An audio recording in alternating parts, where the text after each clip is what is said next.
Narito ang mga balitang hatid ng ating PNN correspondents mula sa iba't ibang panig ng bansa.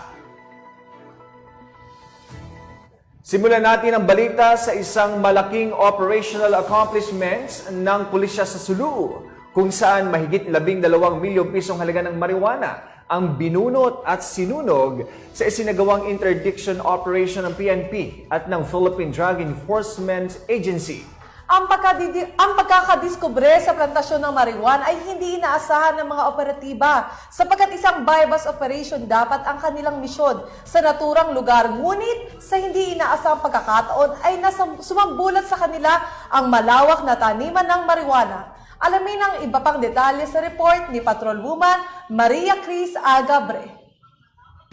Binunot at sinunog ang tinatayang nagkakahalagang 12,900,000 pesos halaga ng marijuana plants sa isinagawang marijuana eradication at buy-bust operation ng PNP-PDEA at AFP sa sitio Mangal-Mangal, Barangay Masjid Punjungan, Kalingalan, Kaluang, Sulu noong ika-25 ng Pebrero taong kasalukuyan.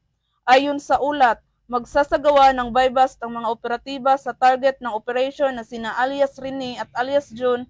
Subalit natugunan nila ang mga operatiba sanhi ng kanilang agarang pagtakbo sa lugar. Ayon sa pahayag ng Investigation Agent 5 Somerville del Mundo. Habang nasa kalagitnaan ng transaksyon, biglang nagbigay hudyat ang isang PDEA agent pagkatapos nagkabayaran ng isang supot na pinaghinalaang marijuana.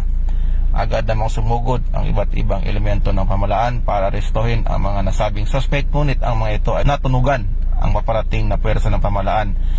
At ang mga ito ay tumakbo sa likurang bahagi ng bahay patungo sa masukal na kakahuyan at damuhan.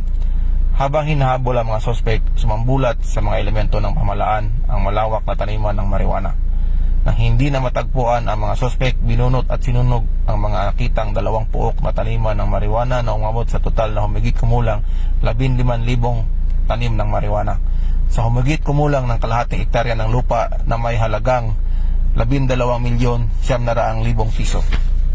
Sa ngayon, nakahanda ang kasong isasampa laban sa mga sospek sa paglabag sa Article 2 ng RA 9165. Ang operasyon na ito ay hindi magiging matagumpay kung hindi sa tulong ng lokal na pamahalaan ng Kalingalan, Kaluang at pinagsanib na puwersa ng PNP, AFP at PDEA.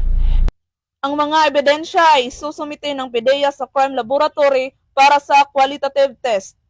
Ang matagumpay na operasyon na ito ay resulta ng serbisyong nagkakaisa ng pamahalaan laban sa pagsugpo ng iligal na droga para sa isang drug-free, maayos, maunlad at mapayapang bagong Pilipinas.